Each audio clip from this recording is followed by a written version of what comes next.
बिस्मिल्लाहिर्रहमानिर्रहीम। रब्बिश्रह ली सदरी वयस्सिर ली अमरी वहलुल उक़दतम मिन लिसानी यफ़क़हू क़ौली।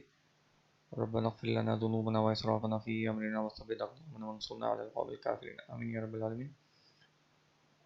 इस वीडियो लेक्चर में ऑपरेशनल एम्पलीफायर है, उसको हम डीपली स्टडी करेंगे। इंस्ट्रूमेंटेशन एंड मेजरमेंट के लिए बहुत ज़्यादा इम्पोर्टेंस है ऑपरेशनल एम्पलीफायर की, बहुत ज़्यादा फील्ड में वाइडली यूज़ होता है। अब जैसे this is a basic representation of op-amp amplifier using the two transistor, यानी डिफरेंशियल एम्पलीफायर हम इस तरह से बना सकते हैं कि 2 NPN ट्रांजिस्टर्स हैं और उन दोनों को इस तरह के कॉम्बिनेशन में लगाएं कि दोनों का जो एमिटर है वो कॉमन कर दें, और दो जो है कलेक्टर रेजिस्टेंसेस हैं RC1 एंड RC2। अब दो डिफरेंट इनपुट्स हैं, V input 1 and V input 2, और एक इनपुट जो है वो प्लस है, एक जो है वो नेगेटिव है, मतलब आउटपुट जो वोल्टेज है। अगर आप देखें कि इस ट्रांजिस्टर को जब हम ड्राइव करेंगे, जब हम इसको 1 करेंगे तो डेफिनेटली जो V1 आउटपुट है वो उस वक्त लो हो जाएगा, यानी 180 degree out of face behave करेगा, क्योंकि ये ट्रांजिस्टर उस वक्त एक्टिव रीजन में आ जाएगा अगर हम DC सप्लाई इसको दें। अब यहाँ पे एनालॉग वोल्टेज हमने दिए तो ग्रेजुअली वो राइज करेगा, तो जो आउटपुट वोल्टेज है वो 180 degree out of face gradually decrease करेगा। तो ठीक है, इसी तरह से जब नेगेटिव साइकिल आएगी तो आउटपुट जो है वो इस तरह से आ जाएगा। इसी तरह से इनपुट 2 साइड पर जो इनपुट सिग्नल है वो हम इस तरह से ग्रेजुअली नेगेटिव साइड पे डिक्रीज करेंगे, AC साइन वेव देंगे नेगेटिव पीक, तो आउटपुट जो है वो इस तरह से आएगा पॉजिटिव पीक। जब वो 180 डिग्री शिफ्ट करेगा इनपुट और पॉजिटिव साइकिल आएगी तो आउटपुट जो है वो नेगेटिव की तरफ चला जाएगा। तो इस तरह से ये डिफरेंशियल एम्पलीफायर है, उसकी बेसिक रिप्रेजेंटेशन है यूजिंग दी ट्रांजिस्टर्स। अब जो इक्विवेलेंट सर्किट है वो ऑपरेशनल एम्पलीफायर का वो इस तरह से हम बनाते हैं कि दो हमें डुअल सप्लाईज चाहिए होती हैं, प्लस VCC और नेगेटिव VEE। ये जो इनपुट आपको नज़र आ रहे हैं यहाँ पे दो इनपुट टर्मिनल्स हैं, एक तो नेगेटिव और एक पॉजिटिव। नेगेटिव जो है वो इन्वर्टिंग इनपुट कहलाता है ऑपरेशनल एम्पलीफायर का, और जो पॉजिटिव टर्मिनल है वो नॉन इन्वर्टिंग इनपुट कहलाता है। तो V1 जो है अगर हमने प्लस से कनेक्ट किया है तो वो नॉन इन्वर्टिंग है, और V2 जो है वो इन्वर्टिंग से कनेक्ट किया नेगेटिव से तो वो इन्वर्टिंग है। VID जो है इन दोनों का डिफरेंशियल इनपुट है, यानी डिफरेंस है, अलजेब्रिक जो डिफरेंस है इन दोनों का वो VID है। और RI is actually the input resistance of the operational amplifier. और इसी तरह से जो आउटपुट है ऑपरेशनल एम्पलीफायर का वो बराबर होता है V0 is equals to A जो है वो गेन है, यानी एम्पलीफायर का जो गेन है, यानी जो सप्लाई आपने दी है उसको यूज़ करके वो इनपुट को उससे मल्टीप्लाई करके आउटपुट जनरेट करता है। तो ये जो है इक्विवेलेंट थेवेनिन सोर्स है, रेजिस्टेंस है। तो equivalent Thevenin source and resistance का जो कॉम्बिनेशन है कि रेजिस्टेंस और जो वोल्टेज सोर्स है AVID, तो ये उनका कॉम्बिनेशन है। तो आउटपुट आपका जो है वो V0 is equals to AVID है।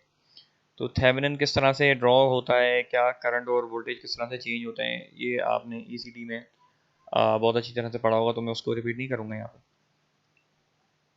अब यहाँ पर जो इम्पोर्टेंट पॉइंट है वो ये कि V0 is equals to AVID है, और VID एक्चुअली अलजेब्रिक जो सम है यानी V1 माइनस V2 के बराबर होता है। ठीक है, तो यही चीज़ यहाँ पर लिखी है, the output voltage V0 is directly proportional to the algebraic difference between the two input voltages और amplifies the difference instead of input voltage themselves.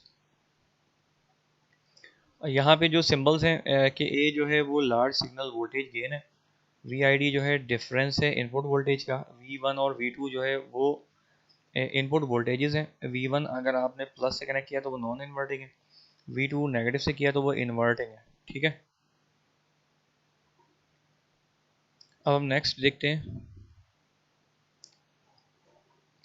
जो आइडियल ओपैम कैरेक्टरिस्टिक्स हैं वो क्या होती है, कि आइडियली किस तरह का होना चाहिए। कि स्टेप बाय स्टेप देखते हैं कि इनफाइनाइट वोल्टेज गेन, यानी आइडियली तो इनफाइनाइट वोल्टेज गेन यानी 1 लाख टाइम्स जो है वो वोल्टेज को मल्टीप्लाई कर सकता है, जबकि ये आइडियली पॉसिबल है, प्रैक्टिकली पॉसिबल नहीं। इनफाइनाइट इनपुट रेजिस्टेंस यानी हमारी रिक्वायरमेंट ये होती है कि जो भी इनपुट सेंसिंग डिवाइस है उसकी इनपुट रेजिस्टेंस इनफाइनाइट हो जाए, यानी वो सिग्नल को सेंस करे मिनिमम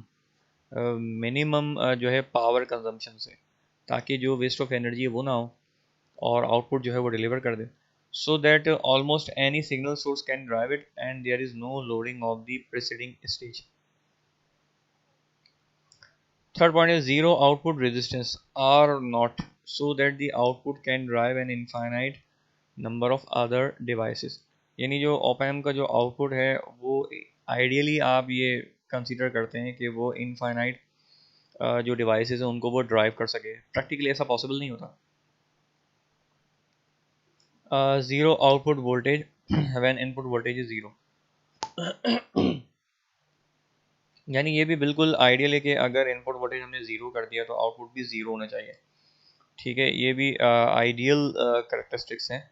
प्रैक्टिकली उसमें कुछ ना कुछ वोल्टेज आ रहे होते हैं। Infinite bandwidth so that any frequency signal from 0 to infinity can be amplified without attenuation।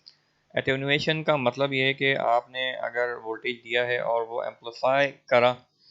Amplify करने के बाद उसमें कोई डिस्टॉर्शन ना हो, यानी कोई क्लिपिंग ना हो, और आपका जो एक्चुअल जो भी आप चाहते हैं वही आपको आउटपुट पे मिल जाए। So this is the ideal requirement के किसी भी फ्रिक्वेंसी का सिग्नल आप दें और वो उसको एम्पलीफाई कर दे विदाउट एटेन्यूएशन या उसमें डिस्टॉर्शन आप कह लें। इसी तरह से एक और आइडियल कैरेक्टरिस्टिक है कि infinite common mode rejection ratio, यानी दोनों इनपुट्स जो सिग्नल्स हैं इनके अंदर कोई नॉइज़ है तो वो आइडियली बिल्कुल ज़ीरो कर दे, उसको कैंसिल आउट कर दे। तो दिस इज CMRR। और CMRR का formula differential voltage gain divided by common mode voltage gain. तो AD जो है वो डिफरेंशियल मोड गेन है और ACM जो है वो कॉमन मोड वोल्टेज गेन है। ACM को हम इस तरह से भी लिखते हैं कि V यानी output voltage of common mode और इनपुट वोल्टेज का रेशियो ले लें आप कॉमन मोड रिजेक्शन रेशियो में, तो इस तरह से आप CMRR कैलकुलेट कर सकते हैं। Infinite slew rate so that output voltage changes occur simultaneously with input voltage changes। slew rate हमें एम्पलीफायर का मालूम होना ज़रूरी है, क्योंकि इसकी मदद से हमें पता चलता है कि मैक्सिमम कितनी पॉसिबल ऑपरेटिंग फ्रिक्वेंसी या एम्पलीट्यूड हम इसको दे सकते हैं ताकि वो आउटपुट जो है वो एम्पलीफाई होकर हमें मिल जाए विदाउट डिस्टॉर्शन। अब आइडियल ट्रांसफ़र कैरेक्टरिस्टिक कर्व जो है वो ऑप एम्प के वो क्या है।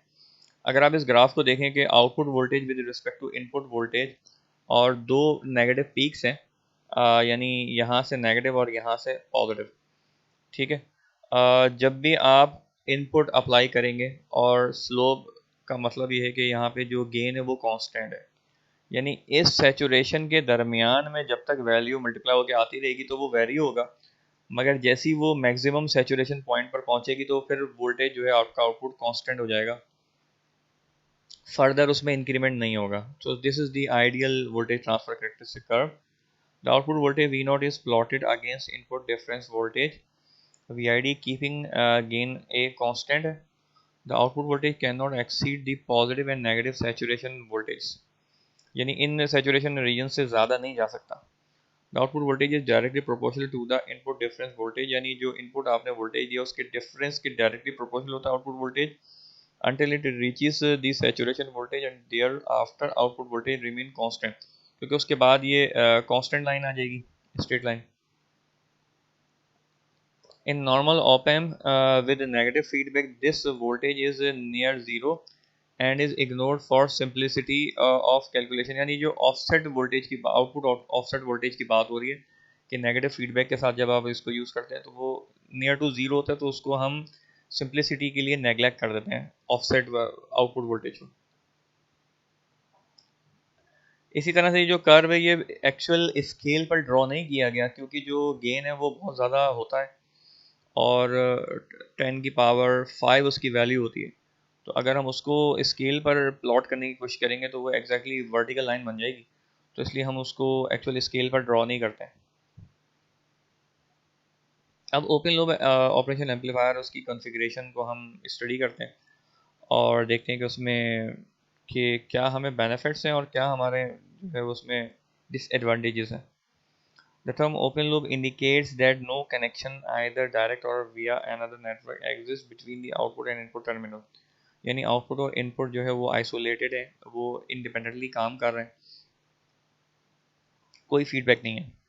The output signal is not fed back in any form as part of the input signal, and the loop that would have been formed with feedback is open. ठीक है, तो वो ओपन लूप है।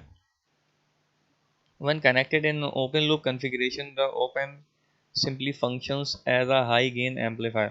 यानी स्मॉल सिग्नल भी उसको saturation में ले जाने के लिए काफ़ी होगा, क्योंकि ओपन लूप एम्पलीफायर का गेन बहुत ज़्यादा हाई होता है, इसलिए वो सेंसिटिव टू नॉइज़ भी होता है। तो यहाँ पे हमारे पास तीन तरह की ओपन लूप जो है op-amp की कॉन्फ़िगरेशंस है: differential amplifier, inverting amplifier and non inverting amplifier. तो हम तीनों को स्टडी करते हैं। The classification is based upon the number of inputs used, यानी कितने नंबर ऑफ इनपुट्स आप यूज़ कर रहे हैं, एक कर रहे हैं या दो कर रहे हैं।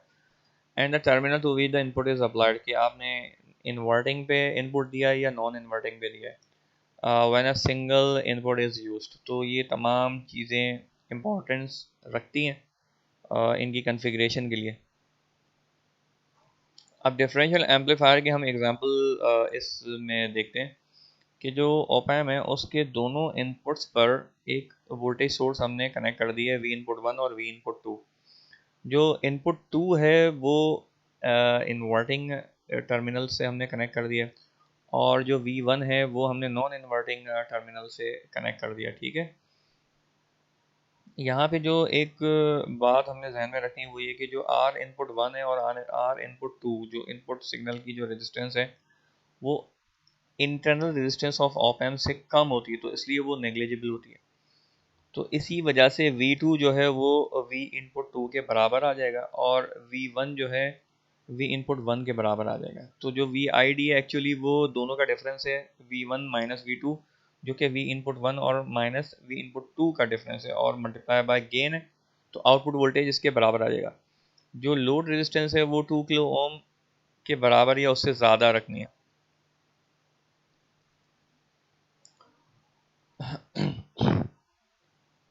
अब यही एक्सप्लेनेशन यहाँ पे पॉइंट्स में मैं जो है वो रीड कर देता हूँ। यही बात यहाँ पे लिखी, इनपुट सिग्नल जो है वो अप्लाई कर दिया हमने नेगेटिव और पॉजिटिव टर्मिनल पे। Since the op-amp amplifies the difference between the two input signals, this configuration is called the differential amplifier. ठीक है, डिफरेंशियल एम्पलीफायर क्योंकि दो इनपुट टर्मिनल्स पे आपने इनपुट्स कनेक्ट कर दिए, एक पॉजिटिव टर्मिनल पे है एक नेगेटिव पे, तो ये डिफरेंशियल एम्पलीफायर का कॉम्बिनेशन है। The op-amp is a versatile device because it can amplify both AC and DC. यानी आप DC दें या AC दें, दोनों को ही ये एम्पलीफाई कर सकता है। The source resistance R input 1 and 2 are negligible compared to the input resistance 1. इसी वजह से हमने इनको बराबर कंसीडर किया है, V input 1 बराबर है V1 के और V input 2 बराबर है V2 के।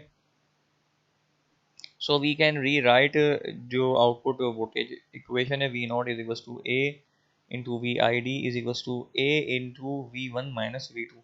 अब V1 और V2 की जगह पे V इनपुट 1 और V इनपुट 2 जो है वो हम कंसीडर कर लेते हैं। Polarity of V not depends on the polarity of the input difference voltages. यानी हमने जो इनपुट दिया है वो वैल्यू हाई जो है वो किस पर है, प्लस पर है या नेगेटिव पर। अगर नेगेटिव की वैल्यू ज़्यादा होगी तो वो 180 डिग्री आउट ऑफ फेज जो है वो बिहेव करना शुरू कर देगा।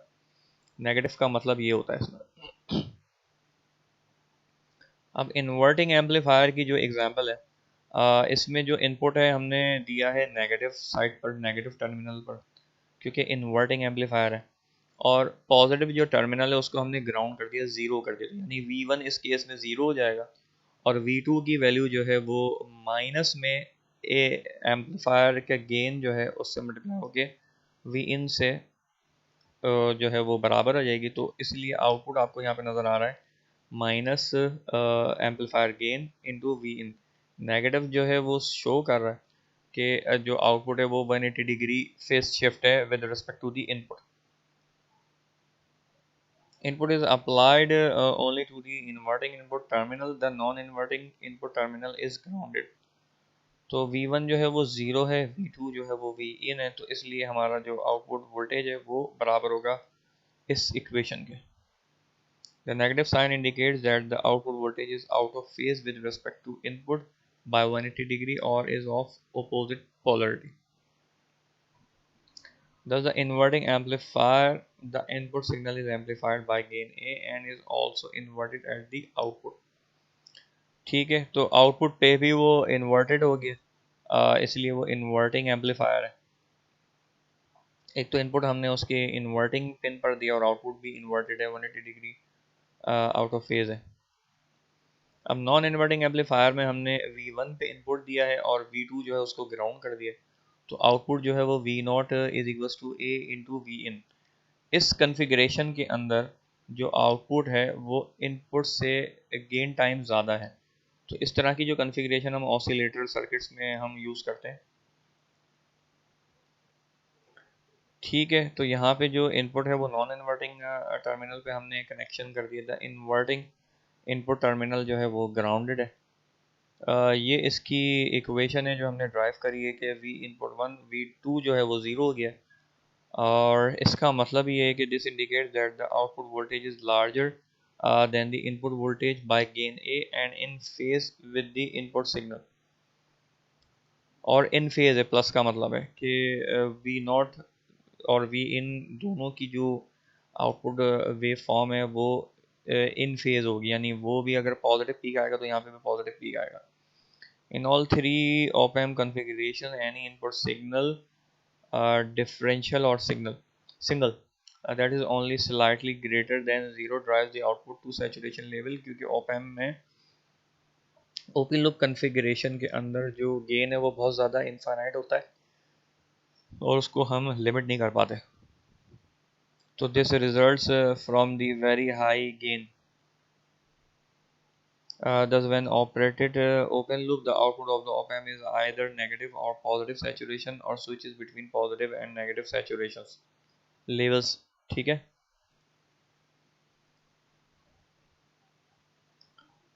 For this reason, open loop op-amp configuration are usually not used in linear application.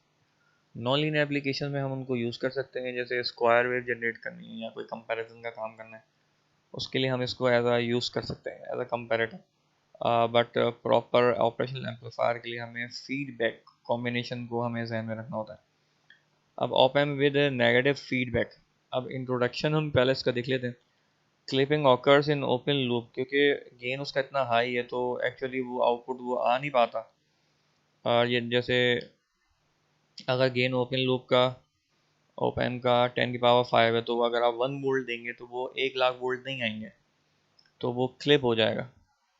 Since the open loop gain is very high, smaller signals or microvolts having a very low frequency may be amplified accurately without distortion. यानी microvolt तो हम उसको कर सकते हैं, मगर normally ऐसा होता नहीं है कि signals of very low level are susceptible to noise.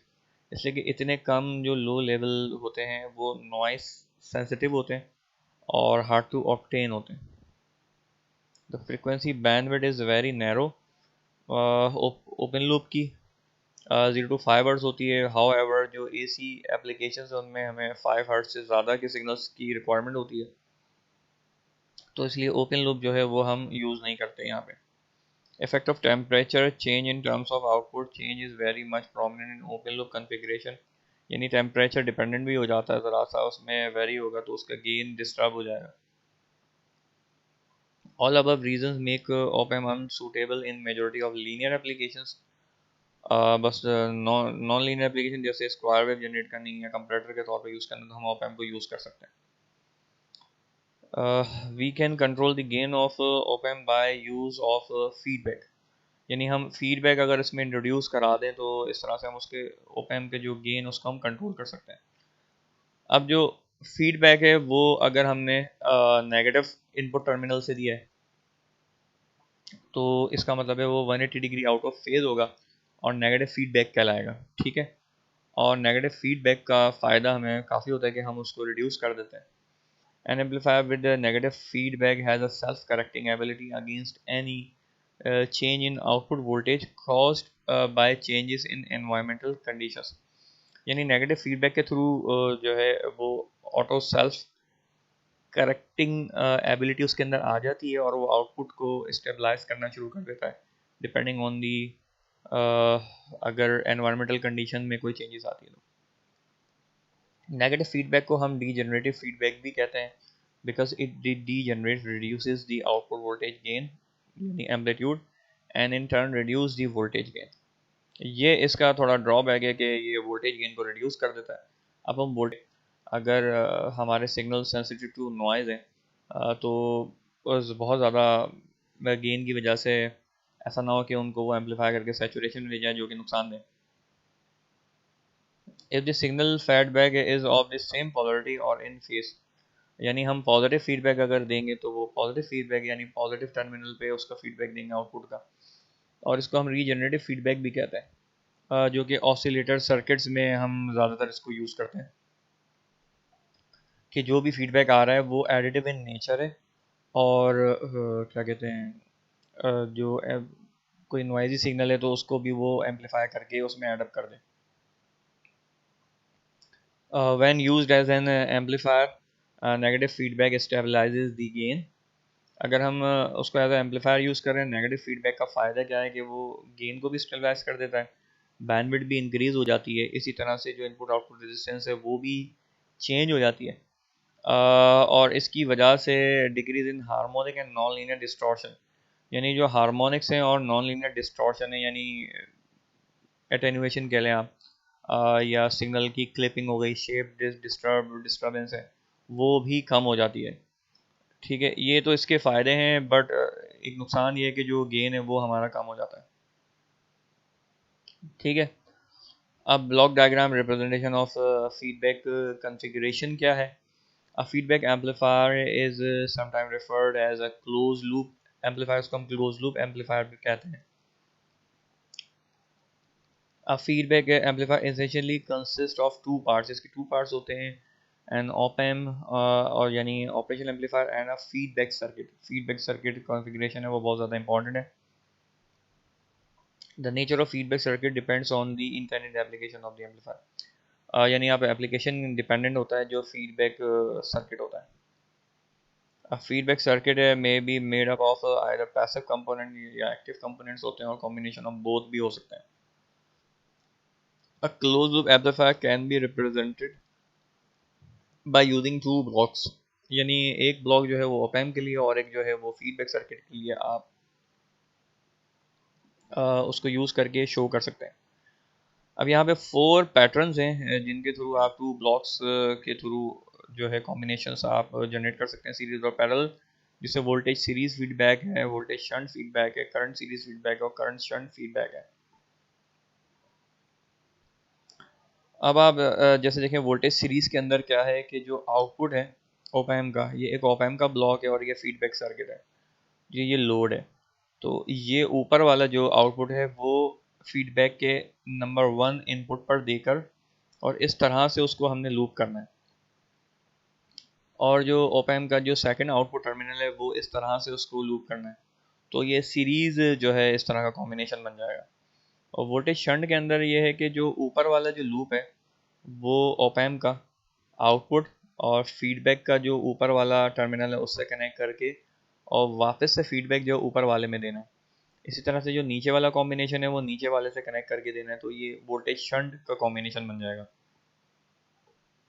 इसी तरह से जो करंट सीरीज़ है उसमें सिंपली लूप्स इस तरह से जनरेट होते हैं, तो ये करंट सीरीज़ में बन जाता है। और करंट शंट में क्या होता है कि जो इसका आउटपुट है वो पहले वाले के इनपुट पे चला जाता है, ठीक है, फीडबैक का। और इसी तरह से यहाँ से जो आउटपुट आ रहा है वो इसके सेकंड जो ऑप एम्प का जो इनपुट है उस पर आ जाता है, ठीक है। तो इस तरह से ये इनके 4 कॉम्बिनेशंस बनते हैं। इनको हम डीपली स्टडी करेंगे अपनी जो नेक्स्ट स्लाइड्स है उसमें। अब हम देखते हैं कि वोल्टेज जो सीरीज़ है फीडबैक एम्पलीफायर की, in voltage series feedback amplifier the voltage gain of the op amp with and without feedback are defined as follows. ठीक है, तो वोल्टेज गेन है उसको हम स्टडी कर लेते हैं। ओपन लूप वोल्टेज गेन है विदाउट फीडबैक, वो तो हमें पता है कि A is equal to V not divide by V I D है। क्लोज लूप जो वोल्टेज गेन होता है वो ए एफ होता है और उसकी वैल्यू भी V not divide by V N होती है। Gain of the feedback circuit जो कि एटेन्यूएशन कहलाती है, जिसको हम बी बोलते हैं, और ये बराबर होता है V F divided by V naught के। ठीक है,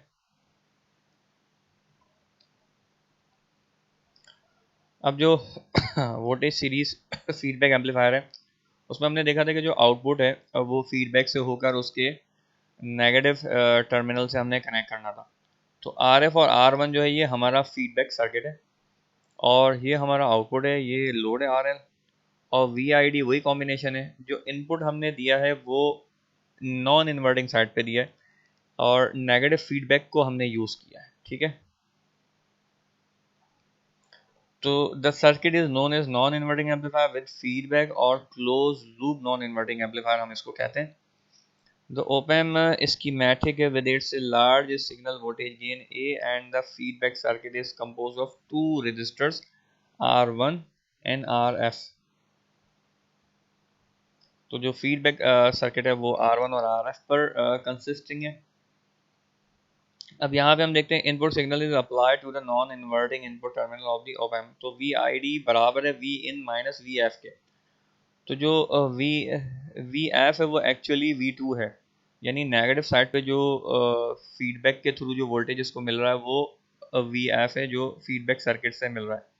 तो V in minus V F बराबर होगा जो वी आई डी के, और वी एफ जो है वो फीडबैक वोल्टेज है, आई डी जो है डिफरेंस इनपुट वोल्टेज है, और वी इन जो है वो इनपुट वोल्टेज है। अब नेगेटिव फीडबैक जो है the feedback voltage is 180 degree out of face, क्योंकि जो आउटपुट है वो हमने फीडबैक करके उसके नेगेटिव से कनेक्ट कर दिया। नेगेटिव का मतलब ये है कि जो वी एफ है वो माइनस है, और माइनस का मतलब है वो आउट ऑफ फेज है। ठीक है, क्योंकि आउट ऑफ फेज का मतलब ये होता है कि अगर आउटपुट यहाँ पे राइजिंग पर है तो जो इनपुट है वो फीडबैक के बाद जब वो इसको इनपुट मिलेगा वापस से तो वो 180 डिग्री फेज शिफ्ट होकर मिलेगा। ठीक है, तो इसी वजह से V I D is equals to V in minus V F जो है ये negative sign 180 degree out of phase को ही शो करा। And op amp always amplifies the difference of input voltage which is here the difference of V in and VF। In other words, the feedback voltage always opposes the input voltage or is out of phase by 180 degree with respect to the input voltage। ठीक है, अब close loop voltage gain है वो हम देखते हैं कि close loop voltage gain हम किस तरह से कैलकुलेट करेंगे। A F is equals to V naught divided by V in. ठीक है, फ्रॉम फिगर V1 जो है वो V इन के बराबर है, क्योंकि V1 जो है वो V इनपुट के बराबर है, क्योंकि जो इनपुट रेजिस्टेंस है वो बहुत मिनिमम है और internal resistance of op amp से लेस देन है, तो इसलिए V1 जो है वो V इन के बराबर हमने लिया है। इसी तरह से जो V2 है वो VF के बराबर आ जाएगा, और VF का जो फॉर्मूला है वो R1 one into V naught, जो वोल्टेज डिवाइडर रूल है वो डायरेक्ट अप्लाई किया, यानी R1 के अक्रॉस जो वोल्टेज है वी एफ वो हम फाइंड करने का तरीका ये कि जो आउटपुट वोल्टेज है वो एज अ सोर्स है, क्योंकि आउटपुट एक्चुअली इस फीडबैक का इनपुट है। फीडबैक सर्किट का जो इनपुट सोर्स है वो एक्चुअली वी नॉट है। तो इनपुट वोल्टेज से हमने आर वन को मल्टीप्लाई करके दोनों के सम से जब हम एडअप करेंगे तो हमारे पास वी टू का जो एक्सप्रेशन है वो भी आ जाएगा। सिंस आर आई यानी internal resistance of op amp जो है वो मच ग्रेटर है आर वन से। ठीक है, तो अब हम जो वोल्टेज गेन का फॉर्मूला है वो हम यहाँ से निकाल सकते हैं कि हमें पता है कि V naught is equals to A और इनटू वी इन। अब जो वी इन माइनस क्या कहते हैं जो आपका वी एफ है वो हमें पता है R one V not divide by R one plus R F, यानी V in minus V F का फॉर्मूला है। फिर इसकी जो डेरिवेशन है वो मैंने यहाँ पे शो नहीं करी है, डायरेक्ट मैंने बुक से लिखा है।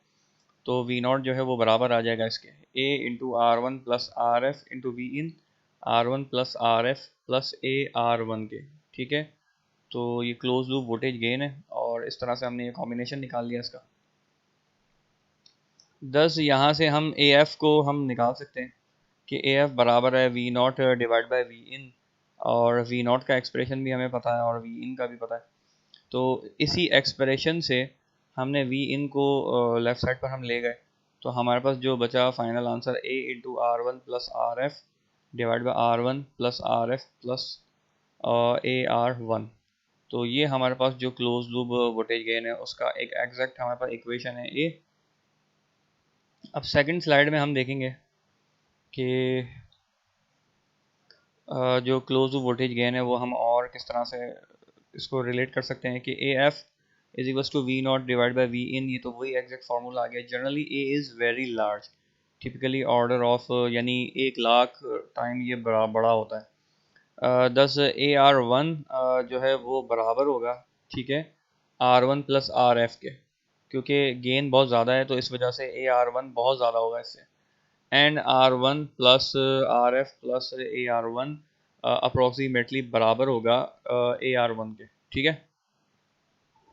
ये ऐसा इसलिए है क्योंकि जो फीडबैक जो आर वन आर एफ का जो फीडबैक सर्किट का जो गेन है वो इंतहाई कम है। सबसे ज़्यादा जो गेन है वो ओपैम का अपना ए है। तो इस वजह से हमने इसको जब बड़ा करा है तो जाहिर सी बात है आर वन और आर एफ जो है वो बहुत ज़्यादा स्मॉल है इसके आगे। तो जब हम इनको ऐडअप करेंगे तो ऑलमोस्ट ये आइडियल केस हम कंसीडर कर रहे हैं कि ये ओवरऑल बराबर आ जाएगा ए आर वन के फॉर द सिंप्लिसिटी, ठीक है। तो देयर फोर अब ए एफ हमें पता है कि बराबर होता है V naught upon V in के, और is equals to one plus R F upon R one. ये आइडियल है, ये आइडियल गेन है जो गेन का फार्मूला है हमारे पास, ठीक है। और इस फार्मूले को हम यूज़ करके आगे हम इसका कंपैरिजन करेंगे।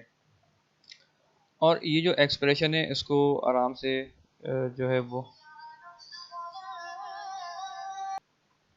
और ये जो अजम्पशन हमने करी है यानी ए आर वन जो है वो बड़ा है R one plus R F से, और ये तीनों टर्म्स बराबर हो जाएंगी ए आर वन के। तो जब आप इस इक्वेशन के अंदर ए आर वन इन तीनों की जगह पे रखेंगे और इनका एलसीएम आप ब्रेक करेंगे तो फिर आपके पास ये गेन आ जाएगा ideal one plus R F upon R one, ठीक है।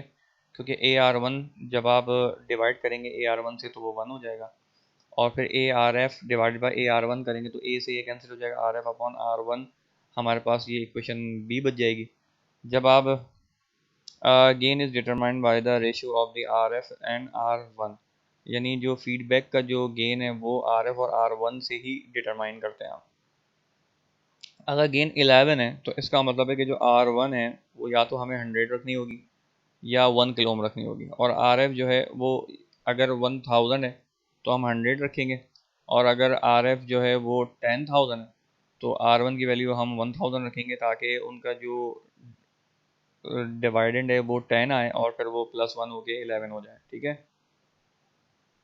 The external component values should be less than that 1 mega ohm to avoid its effect on internal circuitry। ये लिमिटेशन है कि हम जो एक्सटर्नल कंपोनेंट वैल्यूज़ हैं वो 1 मेगा ओम से ज़्यादा ना रखें, वरना वो इंटरनल सर्किटरी पे उसका इफेक्ट आना शुरू हो जाता है, लोडिंग इफेक्ट, ठीक है।